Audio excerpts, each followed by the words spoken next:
नमस्कार दोस्तों, कैसे हैं आप सब। स्वागत है आपका हमारे चैनल पे। अगर आप नए हैं तो प्लीज़ चैनल को सब्सक्राइब करें और अगर आपको हमारी वीडियोस पसंद आए तो चैनल को लाइक शेयर ज़रूर करें।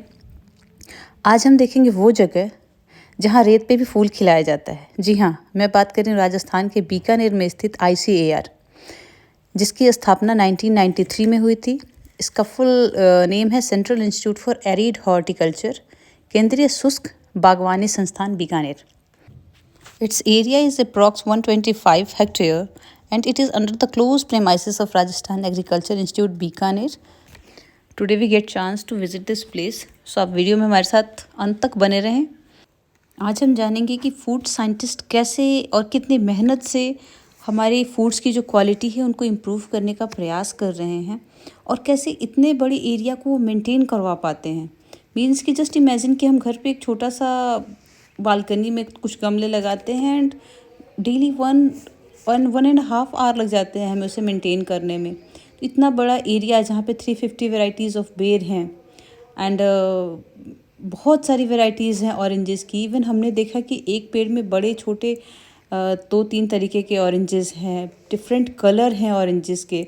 तो इतने सारे पेड़ों का रख रखाव एंड इतने सारे पेड़ों में डिफ्रेंशिएट करना कि हाँ ये पेड़ ये दूसरी वैरायटी है एंड ये दूसरी वैरायटी है, हर तीसरा चौथा पौधा जो है वो डिफरेंट हो जा रहा है।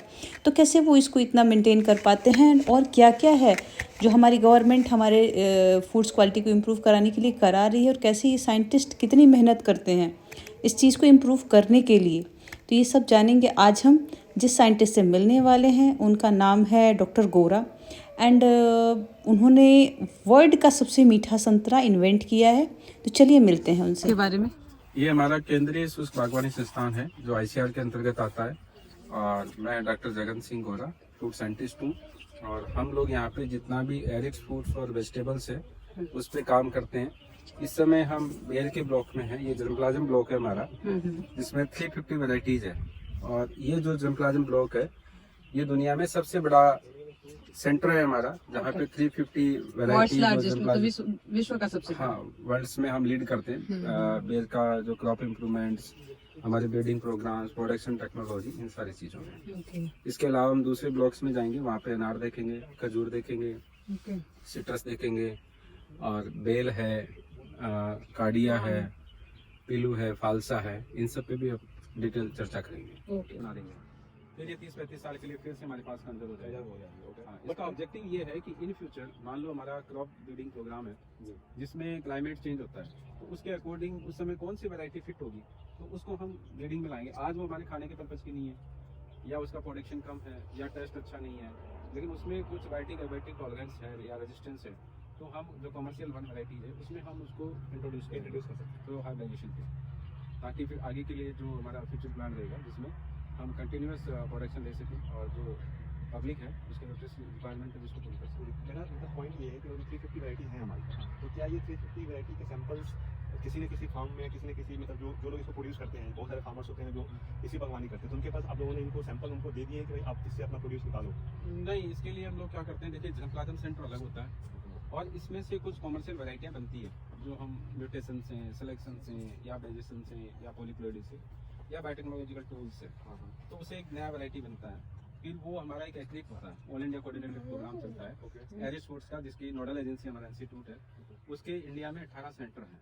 उन 18 में से 4-5 सेंटर में जहाँ पे बेर का पोटेंशियल प्रोडक्शन आ सकता है वहाँ पे हम इनको भेजते हैं।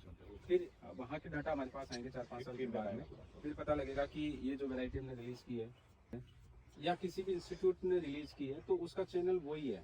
एक्रिक के थ्रू मल्टीपल लोकेशन ट्रायल पे जाएंगे, फिर जैसे पता लगेगा कि वैरायटी जोन फर्स्ट के लिए सूटेबल है, सेकंड के लिए, थर्ड के लिए, फोर्थ के लिए या 5-6 में नहीं है, तो हमारे CVRC होती है, सेंट्रल वैरायटी जो काउंसिल है, जहाँ से फिर रिलीज होगी, गजट नोटिफिकेशन उसका होता है। उसके बाद में आएगा कि जोन 2 के लिए कॉमर्शियल है, मतलब लास्ट में फिर वो नेशनल हॉर्टिकल्चर बोर्ड है उसमें सब्सिडी प्रोग्राम में आ जाएगा। फिर किसान यदि उस वैरायटी का बगीचा अपने खेत में लगाता है तो उसको सब्सिडी पैनल उसको मिलेगा, असिस्टेंस मिलेगी, फिर उसको प्रोड्यूस कर पाएगा, उसको प्रोड्यूस फिर जाके पब्लिक डोमेन में आ जाएगा। हाँ, पब्लिक डोमेन में तो हमारा जब एक्टिव सेंटर पे चला जाता है तभी से आ गया। क्योंकि उसमें तो बहुत सारे लोग इन्वॉल्व हो जाते हैं। जी, अभी जैसे ये पेड़ है इससे देखेंगे तो बाकी सब हिसाब से इसकी हाइट ये देखिए हर प्लांट का अपना अपना करेक्टर होता है, कोई मॉर्फोलॉजिकली डिफरेंट होता है, कोई फ्रूट करेक्टर पे डिफरेंट होगा, है ना। जैसे इसकी अपराइट ग्रोथ है, इसकी ड्रूपिंग हैबिट है ना। तो ये जो आपकी कैनोपी जो ग्रोथ हैबिट्स है उस पर डिपेंड करता है कि प्लांट को छोटा बनना है, बड़ा बनना है, ऊपर जाना है, या बहुत सारी कुछ वैरायटी ऐसी भी है हमारे पास जो कम्प्लीटली थॉर्नलेस है।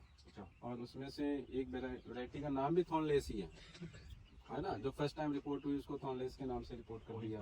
कई ऐसी वैरायटी है जर्मप्लाज्म है जिसका फ्रूट का शेप मिर्ची की तरह है ना, या तोते की चोंच की तरह है, तो उसका नाम उसी बेसिस पे, हाँ, है ना। कोई लोकेशन या ज्योग्राफिक इंडिकेशंस भी होती है, जैसे मान लो हमने बनारस से कलेक्ट किया कोई सैंपल, तो उसका नाम हमने बनारस पैबंदी दे दिया, बनारसी कार्ड का, जैसे 2 वैरायटियां बनारस से। तो उसका भी हम लोग ध्यान रखते हैं कि इस चीज के ऊपर क्या सुटेबिलिटी होगी जिसकी वजह से वाइड स्प्रेड भी हो सके। बेरों के बारे में बहुत सारी जानकारी आज हमें प्राप्त हुई एंड बहुत सारे चीज़ें ऐसी पता चली जो हमें पहले से शायद नहीं पता थी। हमने बहुत सारे बेर टेस्ट भी किए। अगर आपको कभी मौका मिलता है ICAR विज़िट करने का तो प्लीज़ विज़िट करिए। बहुत अच्छी जगह है एंड बहुत इन्फॉर्मेटिव एंड सपोर्टिव स्टाफ है यहाँ के, तो आप एक बार विज़िट करिए। अभी इसके बाद हम जाने वाले हैं ऑरेंज ऑर्किड में, जहाँ पे हम ऑरेंज के पौधे देखेंगे एंड कितनी ग्रोथ है, कितनी वेराइटीज़ है, कितने कलर्स हैं, वो सारी चीज़ें देखेंगे वहाँ पे। तो चलिए चलते हैं ICAR के ऑरेंज वाले ऑर्किड में। यहाँ पे हमने पाया एक ही पेड़ पे डिफरेंट साइज़ के ऑरेंज, मीन्स कि कुछ बड़े ऑरेंजेस, कुछ छोटे ऑरेंज एक ही पेड़ पे लगे हैं। अलग अलग पेड़ में अलग अलग कलर के ऑरेंजेस लगे हैं। किसी के कलर थोड़े लाइट हैं, कुछ डार्क हैं, कुछ का साइज़ बहुत बड़ा है, कुछ का साइज़ नॉर्मल जो हम खाते हैं वैसा है। तो चलिए जानते हैं इसके बारे में कुछ और। जो हमारे सिट्रस फ्रूट्स की वैरायटी है इसके बारे में आप कुछ बताएं यहाँ पे। ऐसा सर, ये नॉन ट्रेडिशनल एरिया है सिट्रस के लिए। पहले यहाँ सिट्रस होता नहीं था। अच्छा। और किसी की एक्सपेक्टेशन भी नहीं थी कि सिट्रस यहाँ इतना अच्छा हो सकता है, क्योंकि जो एक मेंटालिटी थी एज ए लेमैन, वो सोचते थे कि डेजर्ट है, रेगिस्तान में जो फीचर्स हैं वो ये कि सैंडी सॉइल्स है, सैलाइन नेचर है, पानी की शॉर्टेज है, या ठंडी गर्म हवाएं इतनी तेज़ी से चलती है कि सिट्रस यहाँ नहीं हो पाएगा।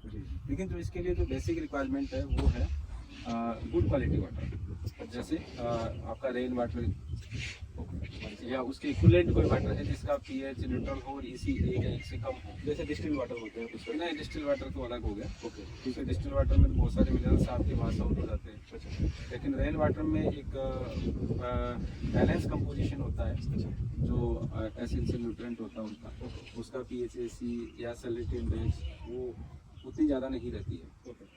तो हमने यहाँ बहुत सारी वैरायटियों का इंट्रोडक्शन किया। अभी हमारे पास में 80-82 वैराइटीज़ है। 80, हाँ। और अभी हमारे पास 50+ वैराइटीज और यूनिवर्सिटी से आ रही है, जिसको मल्टीपल लोकेशन में हम ट्रायल्स करेंगे। उनमें से एक लोकेशन ये भी है, और उसका बेसिक ऑब्जेक्टिव ये है कि हमें ये देखना है कि उन वैरायटियों में से और कौन सी वैरायटियाँ यहाँ बेहतर चल सकती है। क्योंकि कई बार क्या होता है कि जैसे हम लोग साइंटिस्ट हैं, ब्रीडर हैं, हम सोचते हैं कि हमें ऐसी वैरायटी बनानी चाहिए जो हमारे एरिया में अच्छी चले, लेकिन कई बार नहीं चलती है। जिसका क्लासिकल एग्जांपल जो आपके हाथ में किन्नू है, ये यूनिवर्सिटी ऑफ कैलिफोर्निया ने बनाया था, है ना। लेकिन यूएस में तो ये ग्रो होता ही नहीं है। लेकिन ये जो एशियन कंट्रीज जितनी भी है, पर्टिकुलरली इंडिया, पाकिस्तान, बांग्लादेश, यहाँ का ये नंबर 1 मैंडरिन फ्रूट हो गया, है ना। तो इसलिए हम कोई भी वैरायटी जो होती है उसको मल्टीपल लोकेशन कंट्री या on demand outside the country, export और इंपोर्ट हम दोनों करते हैं। एक पर्टिकुलर उसका एमडीए एग्रीमेंट होता है, और फिर जो उसकी पॉलिसी टर्म्स एंड कंडीशंस होती है उसके बेसिस पे फिर हम उसको आगे लीड करवाते हैं कि ये वैरायटी किस तरह से, कौन सी एरिया में क्या उसका प्रोडक्शन पोटेंशियल है, या इसमें कौन कौन सी प्रॉब्लम्स हैं। तो इस तरह की कई सारी चीज़ें इसमें रहती है। तो अभी हमने जितनी भी वैरायटी टेस्ट की है, हमने ये देखा है कि जो इसका ट्रेडिशनल एरिया जैसे किन्नू का पंजाब है ना, उसके कंपेयर में यहाँ क्या हम लोगों को मिला है। एक तो हमारा जो किन्नू है यहाँ 10-15 दिन पहले हार्वेस्ट हो जाता है। अच्छा, क्योंकि ये जो किन्नू है ये टेम्परेचर रेस्पॉन्स क्रॉप है। अच्छा, जब तक नाइट का टेम्परेचर बिलो 10 नहीं होता, इसकी राइपनिंग इंडेक्स इंप्रूव नहीं होती है। अच्छा, है ना। जैसे जैसे इसका टेम्परेचर 10 से बिलो होता है नाइट वाला, तो उसमें ये जल्दी से इसमें कलर आता है, मिठास आती है। तो यहाँ पे एयर में ह्यूमिडिटी नहीं है, जिसकी वजह से क्या होता है कि अप एंड डाउन का ज़्यादा रहता है, Variations ज़्यादा है। वेरिएशन ज़्यादा रहता है। पंजाब में ह्यूमिडिटी बहुत ज़्यादा है, धूप बहुत ज़्यादा रहती है, जिसकी वजह से वहाँ पे टेम्परेचर वेरिएशन डे नाइट इतना ज़्यादा नहीं हो पाता है। तो हमारे यहाँ पहले आता है, स्वीटनेस ज़्यादा रहती है ना। और जो सबसे इम्पोर्टेंट चीज़ है, आज पंजाब में चले जाइए या विदर्भ रीजन में चले जाइए, वहाँ का किन्नू और जो नागपुर संतरा है विदर्भ वाला, हाँ जी। उसमें फाइटोप्थोरा भरा हुआ है।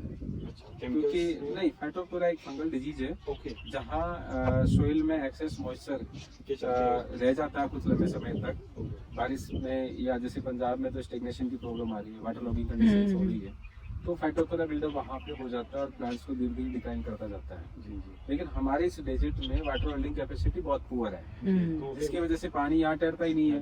तो हमारे पास जितना भी इस ब्लॉक में प्लांट है, किसी में भी फाइटोप्थोरा का फंगल इन्फेक्शन नहीं है। तो ये भी एक इन फ्यूचर हम लोगों के लिए एक अच्छा मैसेज है कि यदि कोई बाउल या बड़ा कंटेंट हमको डेवलप करना है, या इस देश की ज़रूरत होगी सिट्रस में, कि कहाँ होगा, तो उसके लिए थार डेजर्ट। आज ये ज़्यादा सूटेबल। हाँ, और ये बहुत पोटेंशियल बेल्ट बनेगा सिट्रस के लिए। बहुत बहुत धन्यवाद डॉक्टर। Okay sir. ये थे डॉक्टर गोरा जिनसे अभी हमने बात की। इन्होंने बनाया है वर्ल्ड्स का सबसे मीठा संतरा। एंड एक लाइक, एक शेयर, एक सब्सक्राइब इनके लिए तो बनता ही है। So please like share subscribe this channel. And video अच्छा लगा हो तो शेयर करें और आपके कमेंट्स मैसेज बॉक्स में दें। Thank you, thanks for watching.